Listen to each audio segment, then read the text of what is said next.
Hey, it's Steve. Well, the small layout I built to donate to my son's school silent auction is done, and in a new home now after raising a couple $100 in the auction.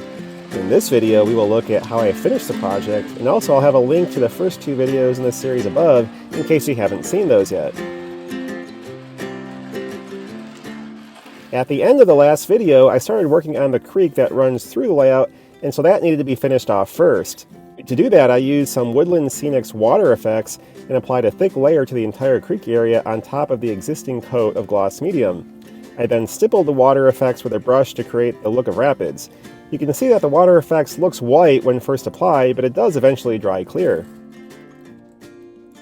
Next, it was time to move on to planting trees.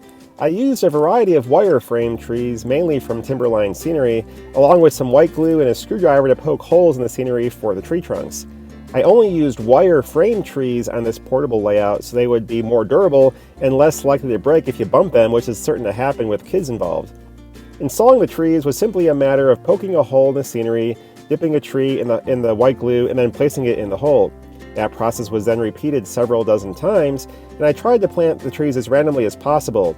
You really need to avoid any type of regular, even spacing of trees since that rarely occurs in nature. Also, for smaller groups of trees, it helps to always have an odd number of them to also help eliminate the look of even spacing. So, a group of 3 or 5 trees will usually look more natural than a group of 4 trees. Planting trees goes fast, and it's a fun process since it transforms the look of the layout so quickly.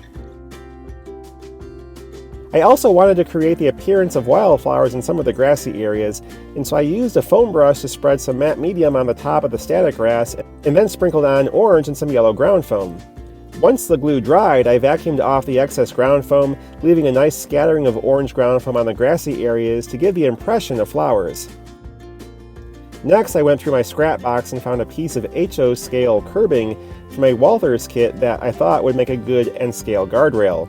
I bent one end of it, painted it gray, and then glued that along the edge of the road near the creek to help protect any N-scale cars driving by from falling into the creek. I wasn't completely happy with the creek area, so I touched up the scenery along the edge of the creek in places to make for a more natural-looking edge to the water, and since I hadn't been quite careful enough with the gloss medium and water effects when applying it, and did overlap the scenery in some areas.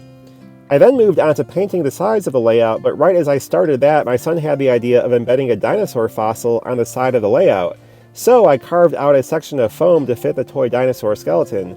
To embed the fossil, I used a mixture of earth material, scenic cement, and plaster, mixed that up, and filled in most of the hole. I then pressed the dinosaur skeleton into the mixture and filled in any remaining gaps with more of the dirt and plaster mix. Once that dried, I scraped off a little of the plaster to expose more of the skeleton.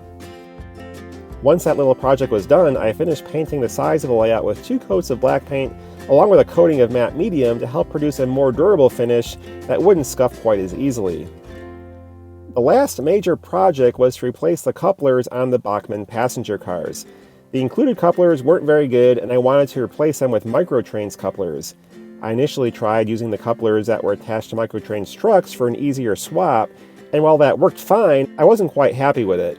The wheel sets on the Microtrains trucks fall out easily, and if you press down on the cars with much force, the axles will also pop out of the holes, keeping the wheels from rolling easily. The metal wheels and stiffer plastic trucks on the Bachmann cars work better, and so I decided to put those back on, but with the coupler boxes cut off. I then cut off the coupler boxes on the Microtrains trucks and attached those to the passenger cars with small screws and some super glue. To further help keep the cars on the track, I added an extra ounce of weight to each car, which combined with the body-mounted couplers helped them stay on the track better when going in forward and reverse at full speed, which kids like to do. That gave me some passenger cars that rolled well, had durable wheels, coupled much easier, and stayed on the track better than the original cars. So now you can see some views of the train running on the completed layout. Overall, I think it turned out pretty well given the short amount of time I had to build the layout. The total build time was probably less than 12 hours, spread out over a few weeks.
The only thing left to do was to then package up the layout.